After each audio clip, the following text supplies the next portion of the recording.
Kako začeti? Zdaj nimamo veliko časa, ampak za nekoga, ki tole posluša, neke res glavne točke, ki jih mora paziti, ki si bo postavil recimo cilje za 2021. Ja. Povem eno zgodbico iz 5 let nazaj, verjetno. Še dam na te, ki sem jo zmenim na začetku te delavnice še da. Imamo pol ure se še. Kaj imamo? Pol ure še? Oje. Jaz lahko In sicer... Pol let je čez pol ure. Ja. 3, 2, 1. K meni se preseli mulj star 17 let. Prvič se odseli, pride k meni živeti v moj flat. A to je stravo. Pa to mislim, da si govoril... samo Ne. še... To je ta model, ta zgodba, ampak drug primer. No? Koliko zgodb je ta model omogočil? Noro. Full content, res. Huda zgodba, ki se zgodi je, da ta prvi dan se mi je pogovarjal. Jaz nisem hotel njemu ga učiti o life, hotel sem ga z vprašanji spodbuditi, da bo on začel razmišljati o svojem lifeu. No in med prvimi vprašanji, ki mu ga zastavim, je, kaj si ti želiš v lifeu. In za 17 let starega mulca sem si jaz predstavljal, da on bo imel neskončen seznam, kaj vse si on želi. Na kar je to on tiho nekaj časa, tiho razmišlja in pravi fizioterapeut. Želi si on biti. Ja. Jaz ko, ok. Globoko v meni se sicer pojavi dvom, da 17 let star mulc, dvomim, da hrepeni, da je to the ultimate njegova želja, da hoče biti fizioterapeut, ampak dopušča možnost. Sem rekel, mater, mogoče pa res obstaja model, ki hoče pa 17 biti fizioterapeut in to mu je the thing, ne, že pa 17. Ampak vse jaz ga challenge-am. Rečem, ok, ampak če bi lahko bil kar hočeš, če bi tako imel čarobno palčko, lahko postaneš kar hočeš, kaj bi pa postal? In on tako spet razmišlja.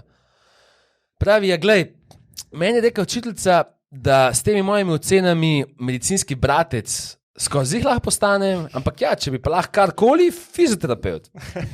Karkoli.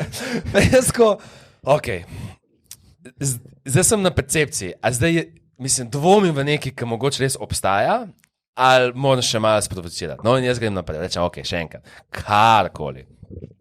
In pa mu dam par primerov. Sem rekel, recimo, karkoli lahko ti zdaj rečeš, rad bi bil David Guetta. Rad bi bil najjači DJ na svetu. In on tako, vada bi bil David Guetta. In jaz tako, pa se to te sprašuje zdaj že zadnjih par minut, da mi povej, karkoli hočeš biti. In on tako, evo, David Guetta. Jaz tako, cool. Kaj še? In spet 0. Vse rekel, ok, dobro, ta mulc nima nekih želj, ampak on je izjema. In ponaredim prvič delavnico o postavljanju ciljev in začnemo s tem, da se nahajpam in pol rečem cool. Zdaj pa 10 minut vzameš svinčnik list in karkoli se spomneš, napišeš gor. Karkoli, če bi lahko dosegel karkoli, napiš na ta list. In folk vidim po pol minute, 1 minuto je že gledal v luft. Že ne ve več kaj. In potem se teh 10 minut zaključi in te seznami, v nasprotju z mojim prepričanjem takrat, so bili precej prazni. In kaj se zgodi, da potem rečem, ok, zdaj pa dajte si med sabo šerati te cilje. In folk je podvojil, če ne potrojil te svoje sezname, ker so ga mogli ostali spomniti. Sam to bila pa res huda stvar. Ja, to sem jaz hotel postati, to sem jaz hotel imeti, to sem jaz hotel delati. Ne? In jaz mislim, da ali society s tem pressurejem naredi to, da ljudje ne znamo več sanjariti. Jaz mislim, da obstaja neka razumska, zdrava meja sanjarjenja, ki je super funkcionalna, da ti lahko greš nazaj v otroka starega 5 let in rečeš, kaj jaz res hočem iz tega lifea? Kdo res hočem jaz postati? Ne? In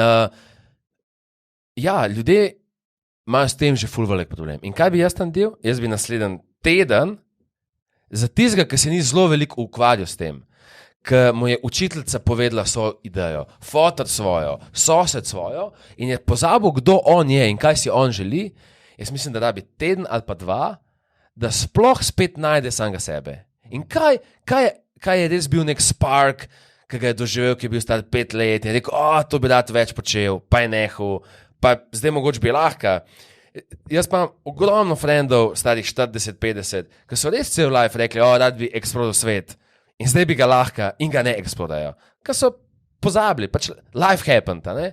In to je ena prvih faz, da greš v to sanjarjenje in spišeš brez, da se omejiš samega sebe. Ker pol v naslednjih fazah se bo šel omejiti, pa to je realno, to ni, ampak da začneš s tem sanjarjenjem, kjer napišeš ti, kaj vse bi si želel, če bi bilo vse mogoče. Ne vem, kaj je bilo vprašanje. Sem dal pa odgovor. Jani bo zafrustriral. Lahko poiščem luknje v tem. Lahko prav formulo naredim. Želja je enako trpljenje, poišči vse, kar si želiš, pomeni... Vse to boš mogel trpeti. Vse, kar boš mogel trpeti. Ena predpostavka je, ki se mi zdi, da je napačna. Želja je trpljenje, ni absolutna resnica. Ne, ni. Povzroči trpljenje. Ne, lahko povzroči trpljenje. Ne, želja, po moje, ko jo začneš uresničevati, je, da se ti čist prijazniš s tem, da boš trpel, dokler je ne uresničiš. Čakaj, kako je Naval rekel? Želja je pogodba samim sabo, da boš trpel, dokler je ne uresničiš. Ja. Ok, mislim, lahko je pluvati čez neke ideje, zato ker vsaka ideja ima luknje. In ful se sliši dobro. Jaz zagovarjam to teorijo. Jaz samo o željah govorim. Ne govorim o vsem tem, kar si ti povedal. Jaz se po moje absolutno strinjam 100%. Mogoče edin problem, ki vidim, je, da nekoga, ki je 17-leten, on ima premalo informacij o lifeu. On, če bo šel vase se poglabljati, bo mogoče prišel. Ti 5-letnega otroka vprašaš, kaj želiš biti gasilc. A je to res ta pravi odgovor? Mislim, da ne. Jaz mislim, da tle ne iščeš pravi. Ker ne ve, kaj je vse possible. Ampak point stoji vse, veš, tvoj. Dve stvari. Jaz mislim, da tle ne iščeš pravih stvari, to je prvo. Drugo pa verjamem, da ta seznam bo še vedno bolj pravilen, kakor seznam, ki ga je spisal še enkrat, učitelj, ravnatelj, starš. Tako da ni popoln, ampak se mi zdi boljši. Mogoče si bom premislil, ampak jaz res verjamem, pa zdaj ful popularno kritizirati te želje, pa cilje pa tako, ker si res verjamem, da lahko imaš ti cilj in ga zasleduješ z zadovoljstvom. Ne, da ti trpiš, nesreča. To je tak old school pogled na cilje. Jaz si postavim cilj in dokler ga ne uresničim, bom nesrečen. In polk ga uresničim, bom srečen, za par dni in bom spet nesrečen. Ampak lahko to dela 20-letnik? Jaz mislim, da vsak lahko začne trenirati samega sebe, da ti imaš neke zdrave ambicije, ampak ne za ceno, da ti trpiš danes, a ne? Ja, jaz mislim, klej se najni filozofiji življenjski pač razideta, ne? Ker recimo ti se fokusiraš prvo na želje. Tako, kot si zdaj rekel. Prvo, kar je treba narediti, se moraš poglobiti vase, kaj si ti želiš od tega lajfa, ne? Jaz rečem, s tem ni nič narobe. Samo ful boljši skill na začetku je, da se ti naučiš biti zadovoljen s tem, kar je. Ker skozi bo to, kar je, karkoli bo. To pa ne pomeni, da ne dosegaš česa. Ne? In jaz sam flipnem to enačbo. In rečem, z mojega vidika, recimo zanj, če bil en fan tukaj, ki nas gleda, in sem rekel, jaz ne vem, a je to pravilno za tebe. To je moja filozofija. Če ti je Janjeva bližji, pet z njim na kosilo, ne? Jaz ne pravim, kaj je prav ali pa narobe. Tukaj sam zato je prije do neskladja, ker je filozofija drugačna. Jaz dejansko sploh mislim, da ni neskladja. Zato, ker ti si zadovoljen, jaz za tebe vem, da si zadovoljen. Jaz pa vem, da ni. Aha. Da nisem zadovoljen, veš. Ne, zdaj to, ker imamo čist malo časa, to gre v dobro smer. Ne, to pa bo mogel zdaj škrabati, bom jaz dal stran mikrofon. Jaz zdaj te čakam. Jaz sem samo to rekel. Nisem rekel, da bom to razložil ali pa argumentiral. Ampak moraš. Ja, zdaj sva tebe dala on the spot. Dajte vsi like, ko hočete, da Andrej to zdaj pove. Ja, To je zdaj like. to je po novem letu, pač. To je nekaj, kar Bomo kasneje. Se pravi, jaz ne bom več vrtu noter, a ga boš ti izval nazaj, ali gremo mi naprej? Ne, bom odgovoril tebi in tebi. Jaz mislim, da jaz bom tako rekel. Ja. Jaz mislim, da do neke mere tukaj smo mi vsi zelo nezadovoljni. Zato še vedno počnemo vse, kar počnemo. Jaz mislim, da si ti v zmoti. Okay? Ampak jaz mislim, zdaj pa lahko glasujejo ljudje, če se strinjajo z mano ali pa s tabo. Se pravi, moja trditev je, da mi vsi trije smo do neke mere z veliko stvarmi v življenju še zelo nezadovoljni, zato tudi delamo veliko v smeri, da pač veliko aktivnosti počnemo v življenju. Ker jaz mislim, da enkrat, ko si ti zelo zadovoljen, nimaš tazga lajfa, ki ga imamo mi. Jaz bi klej šel z Janjem.